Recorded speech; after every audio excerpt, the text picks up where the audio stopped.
So, welcome back to Contemporary Business. And as is my wont, I talk to interesting people. And I have a massive advantage in this discussion because the person I'm going to speak to is related to me, but is notorious in South Africa in his own right, very much so. I'm talking to Dr. Ryan Blumenthal, and Ryan is a state pathologist. Uh, I I don't know if there's nobility or something macabre in that selection of career, but we'll talk to Ryan about that. Um, and obviously, I think at the back of everybody's minds, we have Dexter, and he looms large over defining what a state pathologist actually does in the States. I doubt it's very real or very similar to what happens in here in South Africa, but we're going to hear that from Ryan directly. Ryan, welcome to Contemporary Business. And the purpose of this discussion with you is to explore your career, your choices for that career, and the realities of what it is you do on a daily basis. It's an honor to be here. Okay, so let me get my terminology right. Tell me what your title is. Right. So in South Africa, we call ourselves forensic pathologists, although in America, one would call oneself a medical examiner. And then in other countries in the world, they call them coroners. And as you said earlier, state pathologist is an old-fashioned term. I see myself as a forensic pathologist. I'm a professor of forensic pathology. And to become a forensic pathologist, one has to study many years. One has to be a medical doctor first and then specialize afterwards, after internship, community service. So altogether, I've been studying 23 years and I have 6 degrees and I've performed about 16,000 autopsies. So let's talk about the range of services as a state pathologist that you actually offer. Look, the main duties of a forensic pathologist have widened since back in the day of Quincy on television.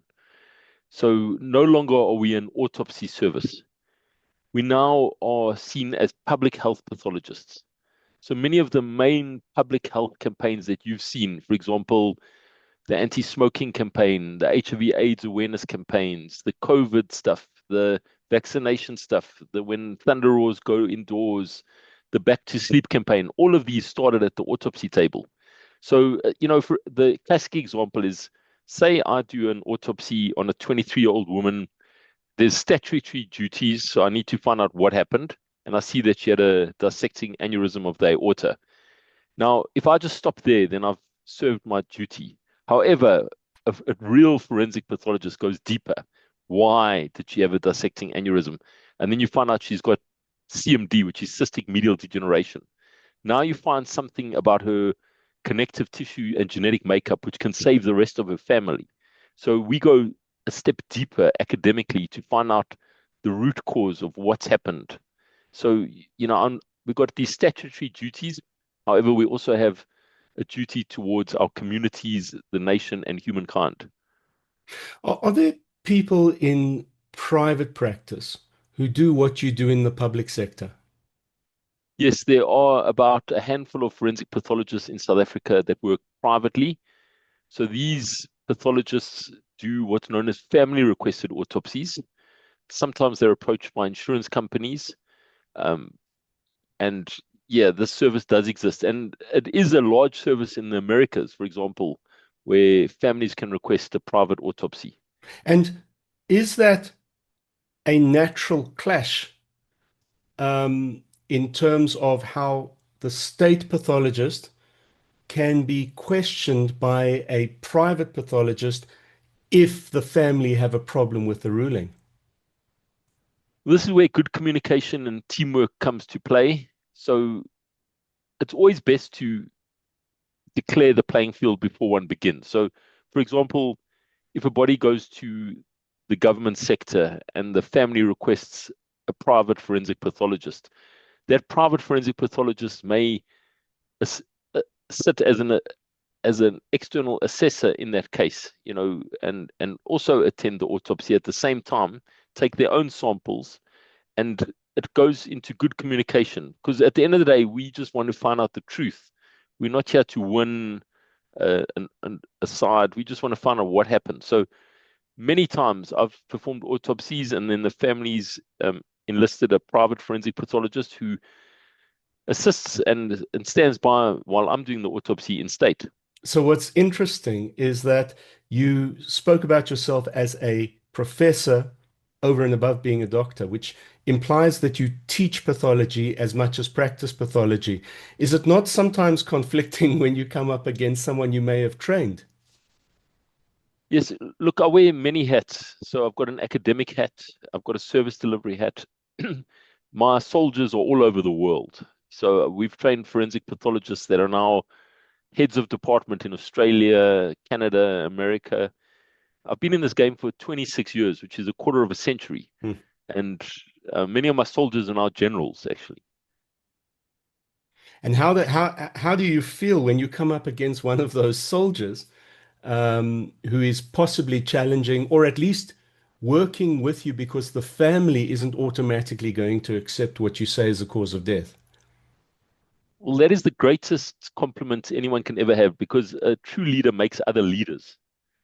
So I am thrilled when one of my soldiers stroke generals, you know, confronts me or argues a point that I have. They must bring it on. I love it. I mean, it makes me proud just to see these ideas ship around the world and where these people are and what they're doing. So So Ryan, you've grown up in a community where which is blessed with many, many doctors, but very few of those doctors make a decision to go into pathology. Why were you drawn to pathology? yes, this field is not for everyone. This is a messy, muddy, bloody, smelly, greasy, charred. Did I say smelly Really, field? yes, you This is said. this is not for everyone. This is a type of calling, and some days it takes brute strength to do an autopsy. You know, you wake up, the birds are singing, you have your coffee, it's a wonderful day, and then you've got to go into the dark world of the autopsy and be confronted with other people's unnatural deaths and the worst that humans have to offer on a day-to-day basis. This is nothing other than a calling.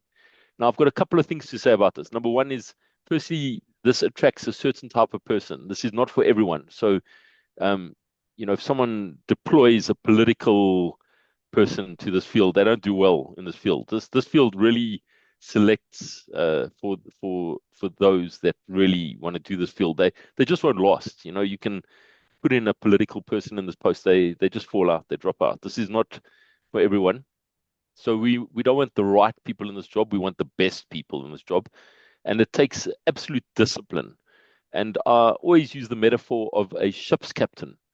So to become a ship's captain, you have to study at the feet of a real captain, not one who got his degree in a lucky packet.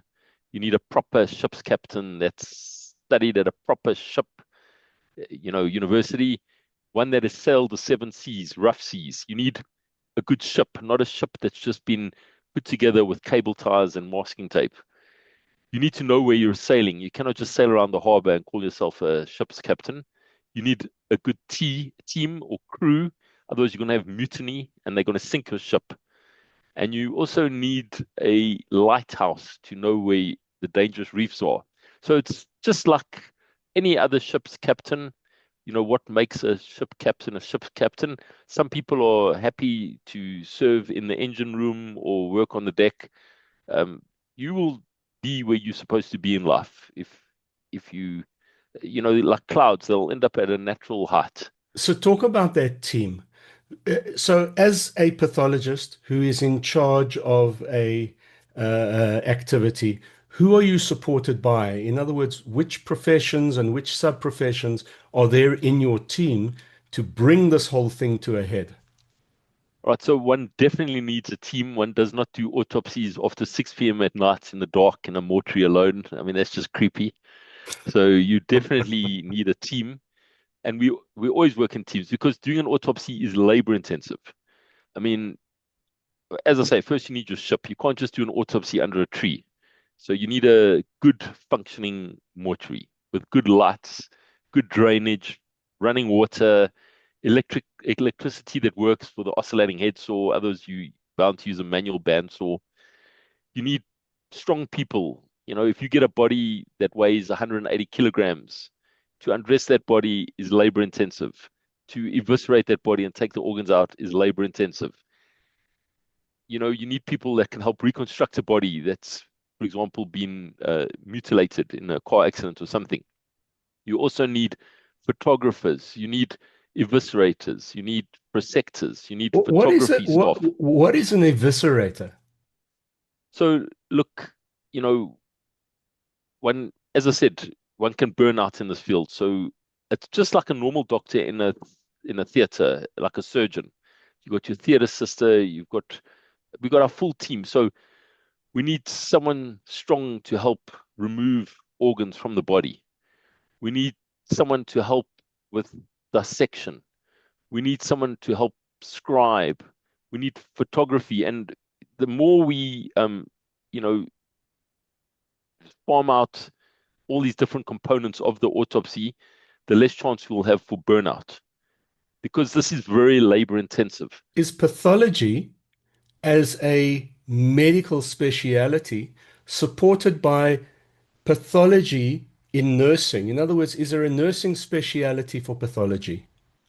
Right. So look, we need to differentiate between anatomical pathology, which is the hospital pathology, which is for patients that die in hospitals. And these are performed by anatomical pathologists. These can be family requested autopsies to find out what happened with the natural disease process. Whereas forensic pathology deals with unnatural deaths. These are medical legally significant deaths. These are homicides, suicides, accidents, questions between medicine and the law, where there's going to be claims and blames. So we deal with unnatural deaths, other than natural deaths, and we are generally a state-run system. Okay, and then the topic of forensic nursing is a speciality in and of itself that can sometimes help. We also need to differentiate between the living and the dead, because there's clinical forensic medicine that deal with matters of law and medicine on the living, and there's forensic pathology, which deals with matters of law and pathology of the dead. So I'm a forensic pathologist. So I do chiefly autopsy service, medical legal autopsy service, whereas, you know, rape survivors, injuries on duty, age estimations, this is performed by the old district surgeons in South Africa, although otherwise known as police surgeons or clinical forensic medicine experts. It can also be performed by forensic nurses. So there is enough scope for different players in this game, for the living and the dead. If I can just give you some hardcore data here, some evidence, just to give you the numbers. So look, any single population on Earth, so South Africa's population is about 64 million at the moment. 1% of that population will die due to natural causes every year. So we lose 600,000 people a year. This is due to strokes, heart disease, cancer, AIDS, TB, natural diseases. And I, as a forensic pathologist, do not want to do autopsies on those patients. They must get buried. Okay. Now, 20% of those cases are medical legal cases. So we're looking at between 60 to 80,000 cases, an average of 70,000 autopsies are medical legal autopsies. These require forensic pathological assessment. These are questions of medical legal significance. So these are the accidents, homicides, murders, suicides, accidents, sudden unexpected deaths where there's questions. So these make up about 70,000 autopsies a year. And currently in South Africa, there are 80 to 90 forensic pathologists like myself that are performing between 450 to 650 autopsies per person per year. In America, you're not allowed to perform more than 250 autopsies per person per year. So we're working very hard here under suboptimal circumstances. So what we need is 6 pathologists per million population. And we need 2 to 3 assistants per forensic pathologist per body, which means we need about 1,100 to 1,200 forensic pathology assistants, forensic medical officers. Now, in America, you're not allowed to perform more than 250 autopsies per person per year. And as I said, we're performing 450 to 650 autopsies per person per year. Mm. A lot of our forensic autopsies are performed in the periphery of South Africa by GPs who don't have a diploma in forensic medicine or a forensic pathology degree. And then oftentimes we have to repeat these cases if they come under review. So we're very hard here. and it's unsustainable in the long run. So we need to either increase our forensic pathology intake. So we need to create more forensic pathologists. We need to stop hemorrhaging forensic pathologists. So most of my students are now in Australia and Canada and America. We need to incentivize the field. We need more money for our field, and also maybe we need to industrialize the autopsy. We need to make So, it more so streamlined. before we go to industrialization, which is a separate topic, I just want to deal with the business side of things. Is this problem a supply side problem or a demand side problem? In other words, are not enough people going into pathology, or is there just not enough budget to fund the people who do become pathologists? It's both. I see it like a body that's anemic. So if a body is short of blood, it's either not making enough blood or it's losing blood. So you've got to plug the hole on both sides. So we need to stop hemorrhaging forensic pathologists and we need to start creating forensic pathologists for a healthy body with a good blood supply. So All it's a right, supply and demand. let me ask you this question. Or what? In other words, if we don't get this right, what is currently happening as an indicator that the system has these shortfalls? Well, we're starting to see it with our justice system. There's backlogs. We're starting to see that cases are taking a long time to get through. We're seeing delays in toxicology reports. So the evidence is there, the data is there that, this is not the most streamlined system in the world. And then if you look at how other countries are addressing this, for example, some countries use virtopsy. So this is a post-mortem non-invasive virtual autopsy. So they're doing MRIs on their bodies, especially religious cultures. Jews and Muslims sometimes don't like the body being desecrated after death. They want burial before sunset. So some countries use virtopsy as a method of finding what happened after death with biopsies and toxicology. That may be a way to save us from burnout and exhaustion. Are you aware, Ryan, of anything that is happening to get us to that point of virtopsies, virtual autopsies, using MRIs effectively in pathology in this country? I mean, are we experimenting with all of those different routes? So it comes down to will, once again. It comes down to political will. It will come down to funding. So, for example, a second-hand MRI or a second-hand CT is also millions of rands worth. Currently the system is chugging along, but my biggest fear is if there is a surge. And by surge, I mean, God forbid, a mass disaster or a public health crisis, and then it will take the system just over the edge, and then, it will collapse. Is this not something that the insurance companies would want to get involved in funding, given that for every death they're having to pay out on a policy? So that is a fascinating question. And the real question to ask here is the cost of not doing this is more expensive than the cost of doing this. I want to repeat that. The cost of not doing this is more expensive than the cost of doing this. If insurance companies merely increased their premium per client by 20 Rand or 30 Rand, and then in questionable cases, they would get a state-of-the-art autopsy, the insurance companies would save not millions, but billions of rands. But this is obviously an industry-wide decision that will affect every single insurance company in the whole of South Africa and abroad, because it will be a massive policy shift. But once one starts, I think every single one will come on board. Just think about it logically. One of the biggest questions in insurance companies is this suicide or not because of the exclusion clauses? They've got a 2-year exclusion clause. It's basically to stop premeditated suicides. So there's this 2-year exclusion clause in suicides for payouts in very simple language.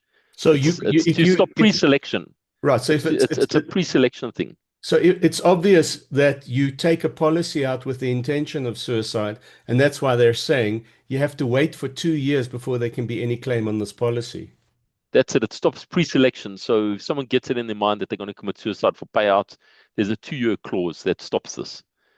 Now, imagine if a client dies suddenly and unexpectedly, and they get a state of the art. We're talking a gourmet autopsy. This will save insurance companies heaps of money. Do insurance companies themselves employ pathologists? I think they've got their own in-house doctors that review forensic pathology autopsy reports, which have seen it all, and so they know what to look for. But I'm not aware of any uh, insurance companies that employ their own forensic pathologists yet. Ryan, based on this discussion now, can people mask their death effectively? My understanding is that the forensic science has developed to the point where death cannot be masked, or the reason for death cannot be masked. All right, look, I don't want to tip too much stuff here on the show. I mean, No, because I'm not looking for tips.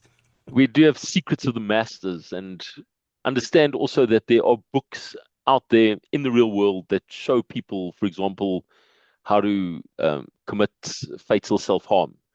So, for example, there's books such as Final Exit, which has been translated into 56 languages by Derek Humphreys. And there's I'll See Myself Out, Thank You. And there's different ways that people can use to euthanize themselves. And we have to know what's out there. I mean, we Yeah, cannot not know what's out there. So, for example, a new method started in Germany, and then luckily we read the journals, and then we started seeing these cases where I work. So, we need to, because these ideas ship, ideas go out there. Every sure. contact leaves a trace. So, and obviously there's shows like CSI, etc., with their own writers that are forensic pathologists, and some of these ideas are tipped on some of these shows. So we need to know what the public knows. So it's a chronic warfare and lawfare battle of what the public knows and what we know, and hope we don't miss anything. Do you, as you're doing your job, and as you are responding to publications and to fantasy work that's out there in the marketplace that might have a nib of reality, and so you develop countermeasures to determine whether those could be true causes and how you would diagnose them. Do you shift ever into a state of actually patenting those measures or at least copywriting them so that they cannot then be used generally outside of forensic pathology? I'm more worried about the old stuff being rediscovered instead of the new stuff. There's really nothing new under the sun. I mean, if one goes into the old books, the medieval stuff, those guys have seen it all, done it all. And, my biggest concern is the rediscovery of that stuff. So here's a question for you. And we're moving towards the end of this discussion, and I'm finding it absolutely fascinating because there are hundreds of questions that arise. But as a pathologist, your relationship with religion and your relationship with God, what happens to that after you've done 20 through to 25,000 autopsies? How do you think about God? How do you have a relationship, if any, with God in that profession?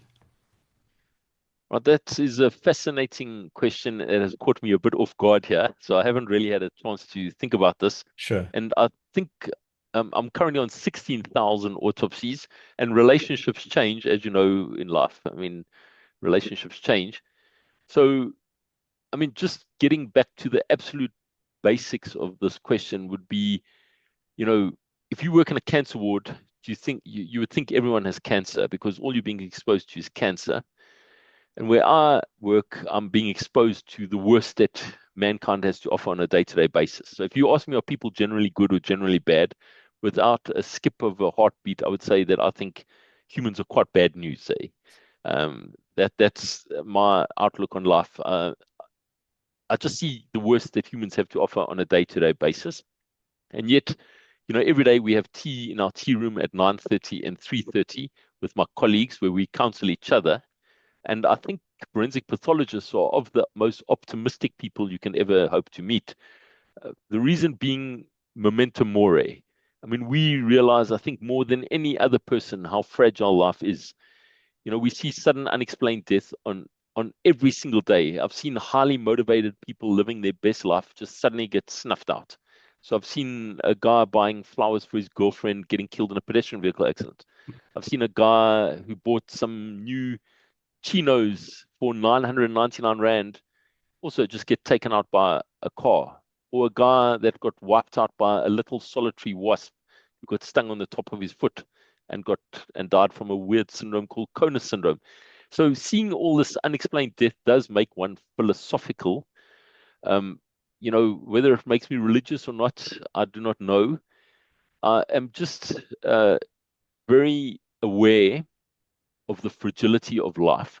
And what does concern me on a day-to-day basis is the puffles, and I use that word not lightly, of the trifles that people get sucked into, the dramas they create, the political troubles, all of this, this drama is so unnecessary when one realizes how fragile life is. But yeah, I'm no theologist. I'm really just get in there and do my work. I find what I find. I think I'm a scientist at heart. I enjoy, you know, the moral compass that religion offers. So I am a fan of that. I do believe that can save lives in the long run. So I think there's great wisdom to the ancients, with the moral compass that all religions have to offer. Um, I think there's great wisdom in our ancestors um, with that. Ryan, my final question to you is your email is Doc Magic. Yeah, What's the magic part about? I know that's a hobby. So yeah, my hobby is sleight of hand magic. So I've been to the World Champs several times. I had a show that ran for 21 years at a restaurant. I love the thinking behind sleight of hand magic. It's just a lovely hobby. What's so great about it is, you get hobbies that are individual hobbies and social hobbies for communities. And this, I think, ticks both boxes because sometimes I can just sit at my desk and play with my cards alone with not an audience member in sight. And then sometimes I can go out into the real world and actually show someone a card trick.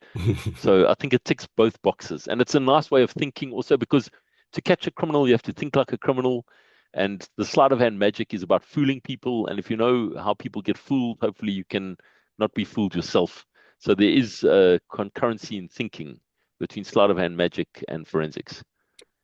Dr. Ryan, Professor Ryan Blumenthal, it's been an absolute privilege having you on Contemporary Business, and we're definitely going to have to continue this discussion. Thank you for having me. It's been an honor myself.